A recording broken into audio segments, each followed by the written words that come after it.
Assalamualaikum warahmatullahi wabarakatuh. Puji syukur kepada Allah Subhanahu wa taala. Salawat beriringi salam selalu tercurahkan kepada Nabi kita Muhammad sallallahu alaihi wasallam yang telah membawa umatnya dari alam kebodohan hingga kepada alam yang berilmu pengetahuan seperti yang kita rasakan pada hari ini. Baik, langsung saja.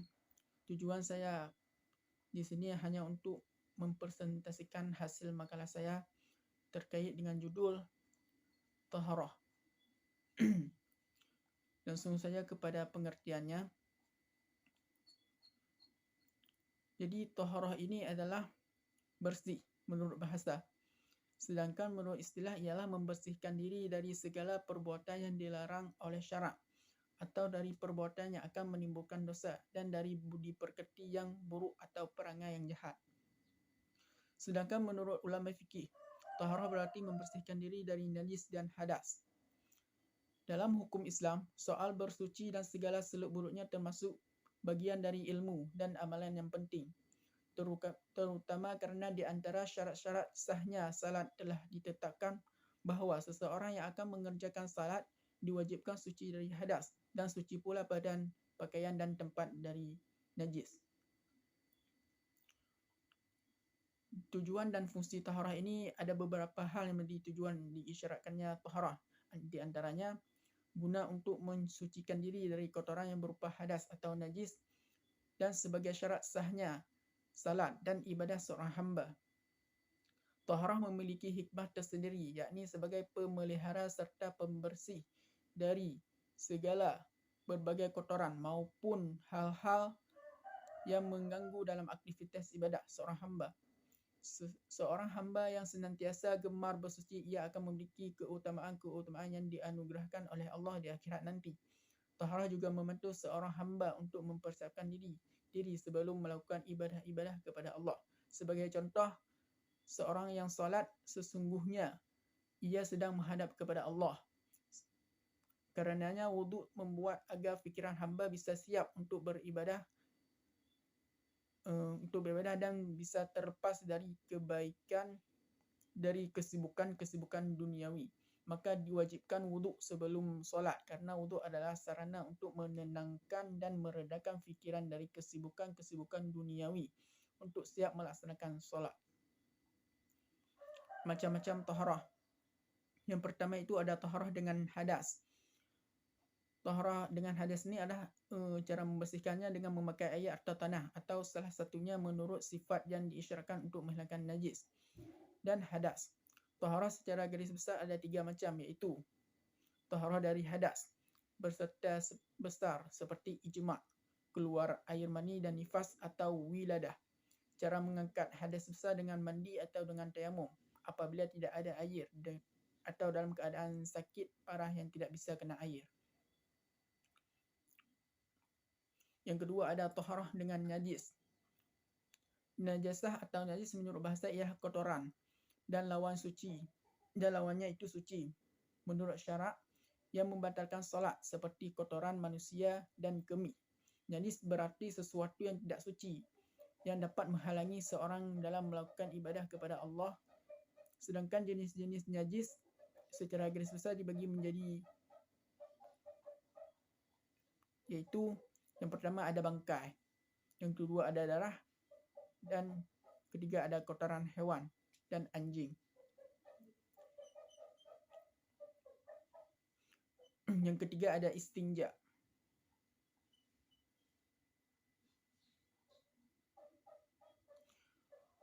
Istinja adalah bersuci dengan air atau yang lainnya untuk membersihkan najis yang berupa kotoran yang ada atau menempel pada tempat keluarnya kotoran tersebut, seperti kubur dan dubur, seperti berak dan kencing. Jadi, segala sesuatu yang keluar dari kubur dan dubur adalah sesuatu yang dianggap kotor dan wajib dibersihkan atau dihilangkan dengan menggunakan air atau yang lainnya. Bersuci dari kotoran atau istinja penting dilaksanakan sebab hal ini terikat dengan adanya azab kubur di hari kemudian apabila istinja ini tidak dilakukan. Kemudian tata cara pelaksanaan taharah. Jadi pelaksanaan taharah harus sesuai dengan tata cara yang telah diatur oleh tuntunan agama. Oleh kerana itu, ketika kita akan melakukan wuduk, mandi dan tayamum harus mengikuti tata cara yang telah ditentukan. Yang pertama itu ada wuduk. Wuduk ini merupakan taharah yang menggunakan air yang suci lagi, mensucikan, yang mencakup anggota badan tertentu, iaitu 4 anggota badan dengan tata cara tertentu. Kewajiban wuduk didasarkan pada Al-Quran surah Al-Maidah ayat 6 yang artinya sebagai berikut. Hai orang-orang yang beriman, apabila kamu hendak mengerjakan solat, maka basuhlah mukamu dan tanganmu sampai dengan siku, dan sapulah kepalamu, dan basuhlah kakimu sampai dengan kedua mata kaki. Dan jika kamu junub, maka mandilah. Dan jika kamu sakit atau dalam perjalanan, atau kembali dari tempat buang air atau kakus, atau menyentuh perempuan, lalu kamu tidak memperoleh air, maka bertayamumlah dengan tanah yang baik atau bersih. Sapulah mukamu dengan tanganmu dengan tanah itu. Allah tidak hendak menyulitkan kamu, tetapi Dia hendak membersihkan kamu dan menyempurnakan nikmat-Nya bagimu, supaya kamu bersyukur. Quran Surah Al-Maidah ayat 5 surah 5 ayat ke-6. Ayat di atas merupakan perintah Allah Subhanahu wa taala yang mewajibkan kita berwuduk terlebih dahulu sebelum melaksanakan ibadah salat dengan melaksanakan rukun-rukun wuduk secara tertib. Dalam penggalan ayat di atas dijelaskan bahawa ada 4 macam anggota wuduk. Pertama, membasuh muka dari bahagian atas tempat tumbuhnya rambut hingga ke bawah dagu dan lebarnya di antara dua telinga. Kedua, membasuh kedua tangan dari ujung jari hingga siku. Ketiga, mengusap sebahagian kepala dan anggota wuduk. Dan yang keempat adalah membasuh kaki hingga dua mata kaki.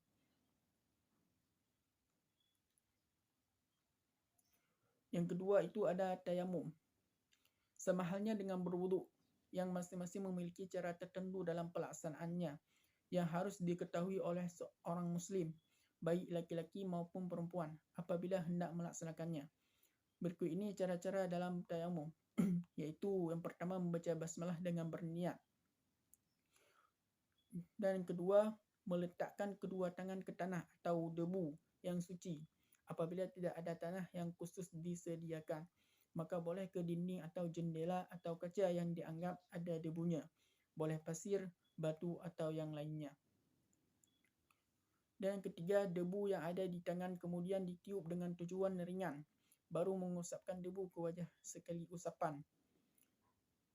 Dan apabila seseorang menambah usapan ke lengan sampai siku, maka kembali diletakkan tangan ke debu. Kemudian diusapkan kedua telapak tangannya ke lengannya hingga ke siku. Dan jika ia mengusap kedua telapak tangannya saja, maka hal itu dianggap sudah cukup baginya. Dan ketiga itu ada mandi wajib. Bagi orang mukmin baik laki-laki maupun perempuan, apabila telah berada dalam keadaan berhadas besar, maka wajiblah baginya untuk mandi. Namun dalam prakteknya harus sesuai dengan tuntunan dan petunjuk Rasulullah SAW yang dilanjutkan oleh para sahabat-sahabatnya serta para fuqaha atau ulama-ulama yang memiliki pengetahuan tentangnya. Berikut ini penjelasan tentang cara mandi wajib. Yang pertama itu niat dalam hati. Jadi telah dijelaskan sebelumnya bahawa segala amalan harus dengan disertai niat. Yang kedua, membaca basmalah. Dan ketiga, diawali dengan membasuh kedua telapak tangan 3 kali, membasuh kemaluan dengan tangan kiri, yakni membersihkan kotoran yang terdapat padanya, dan membersihkan tangan kiri sebab tangan kiri sudah digunakan membasuh kemaluan dan membersihkan kotoran. Kemudian berwuduk, yakni mengambil air wuduk sebagaimana berwuduk ketika ingin melaksanakan salat. Yang terakhir itu menyiram tubuh bahagian sebelah kanan terlebih dahulu, kemudian menyiram tubuh bahagian sebelah kiri, dilanjutkan dengan menyelah-nyelah rambut secara merata atau mengosokkannya sampai menyentuh kulit kepala dan menyiramkannya air kepala masing-masing 3 kali siraman. Meratakan guyuran air ke seluruh tubuh sambil mengosokkan seluruh badan dan bergeser dari tempat semula, kemudian membasuh kaki. Apabila mandi wajib sudah dilaksanakan, maka seorang boleh melaksanakan ibadah seperti salat sebab di dalam mandi janabah sudah terdapat wuduk. sebagai syarat sahnya salat. Selama yakni bahawa dalam proses mandi tadi wuduk tidak batal. Akan tetapi apabila ragu batal atau tidaknya wuduk dalam proses mandi janabah, maka harus ia ulangi wuduk setelah mandi tadi. Jadi demikianlah presentasi makalah saya secara singkat. Bila ada kata-kata yang kurang dipahami atau kurang jelas, saya mohon maaf yang sebesar-besarnya. Saya akhiri, wabillahi taufiq wal hidayah. Wassalamualaikum warahmatullahi wabarakatuh.